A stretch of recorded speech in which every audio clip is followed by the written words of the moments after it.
इनके लबे रंगी की निछावर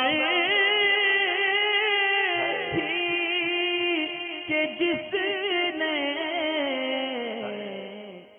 जब बालों के ताल्लुक से एक सवाल था कि बाल जो है ना ख़रीदे बेचे जाते हैं, यानी ख़वातीन कंघा वगैरह करते हुए जो बाल उनके उतरते हैं तो उनको जो है ना वो बेचती हैं, अच्छे रेट उसके मिलते हैं, 1500 2000 अलग अलग एरिया के हिसाब से, किलो के हिसाब से वो जाते हैं। तो कभी कभी ऐसा होता है उन बालों के बदले कोई दूसरी चीज़ मिल जाती है, जैसे कि कप है, चाय के बर्तन हैं, या दूसरे खाने के बर्तन हैं, छोटी मोटी घरेलू चीज़ मिलती है। तो इसका ख़रीदना बेचना कारोबार करना कैसा है?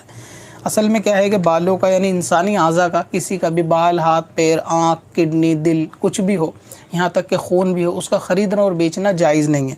ठीक है, ये नाजायज़ और हराम है। औरत के सर के बाल तो वैसे भी जो है ना सित्र में दाखिल हैं, और जो सित्र औरत होता है यानी जिस चीज़ का पर्दा होता है ना हमारे जिस्म में, वो पर्दा जब वो चीज़ जिस्म में लगी हो तब भी होता है, और जिस्म से जब वो चीज़ जुदा हो जाए तब भी उसका पर्दा होता है। तो औरत का बाल जब तक सर में लगा हुआ है तब भी उसका पर्दा है गैर मर्दों से, और तब वो बाल अगर अलग हो जाएं तो भी उसका गैर मर्दों से पर्दा होता है। बाज़ ख़वातीन को इस मसले का मालूम नहीं होता, वो अपने सरों में कंघा करके बालों को ऐसी लपेट के कूड़ेदान में फेंक देती हैं। इसका हुक्म नहीं है, इस पर भी गैर मर्द की नज़र पड़ना जायज़ नहीं है। तो उन बालों को भी जो है ना इकट्ठा करके रखना चाहिए। जब जमा हो जाए तो उनको पानी, समुंदर में, कहीं ऐसे तालाब वगैरह में, गहरे में ईंट वगैरह रख के पन्नी के अंदर बाल जमा करके उनको फेंकना चाहिए, ये दफन करना चाहिए। दफन करें जैसे घर के बाहर आंगन वगैरह हो तो उसके अंदर किसी लकड़ी से गड्ढा वगैरह हल्का सा खोद के आंगन में किसी कोने में वहाँ दफन करें।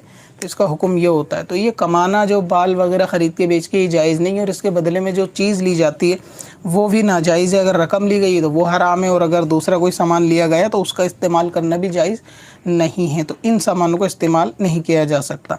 इसी तरह बालों के लगवाने के ताल्लुक़ से सवाल था कि ये जो हेयर ट्रांसप्लांट होता है कि अपने ही जिस्म के या दूसरे जिस्म के बालों को दूसरी जगह पर लगाया जाता है, तो इसका भी लगना यानी लगाना ये नाजायज़ है।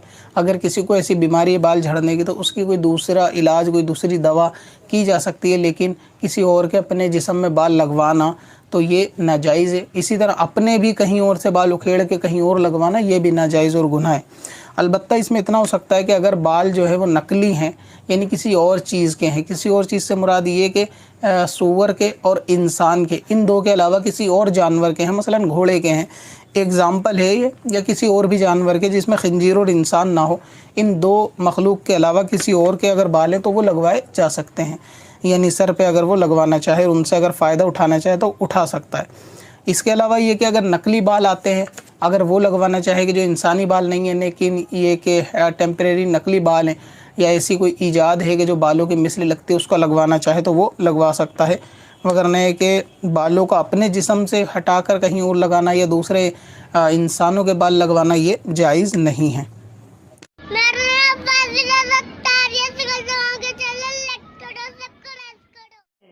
पत्थर में असल